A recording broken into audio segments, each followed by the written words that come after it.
Sveiki visi. Štai šį kartą užsisakiau iš AliExpresso tokią bateriją. Štai šitam LG G4 arba G4, kaip jūs norite, taip ir vadinkit. Šitam telefonui papildoma ir didelė baterija.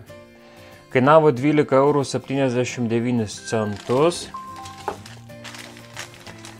Ir jos apimtis, tai yra jos talpa yra 6000 mAh. Įsivaizduojate? Ne 3000 kaip originali, o net 6000. Aišku, tai gali būti ir melas. Pirmiausia, mes įdėsim ir ją protestuosim. Kadangi ji yra nestandartinių gabaritų, tai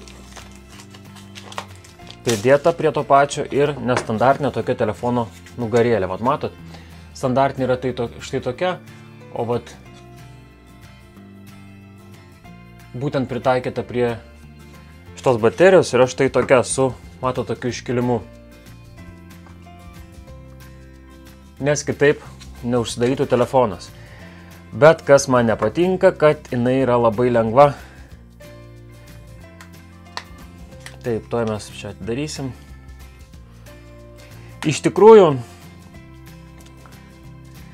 aišku, kai jau užsisakiau, perskaičiau,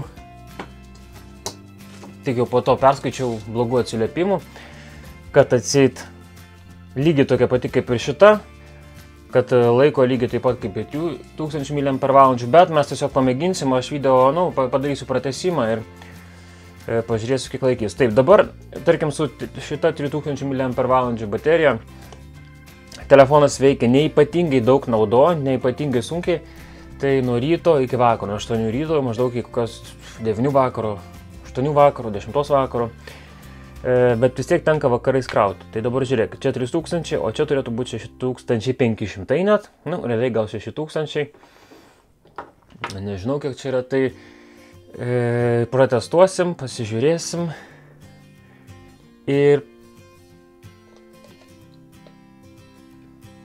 paskui padarysim video. Taip, telefonas iš tikrųjų sunkesnė pasirodo.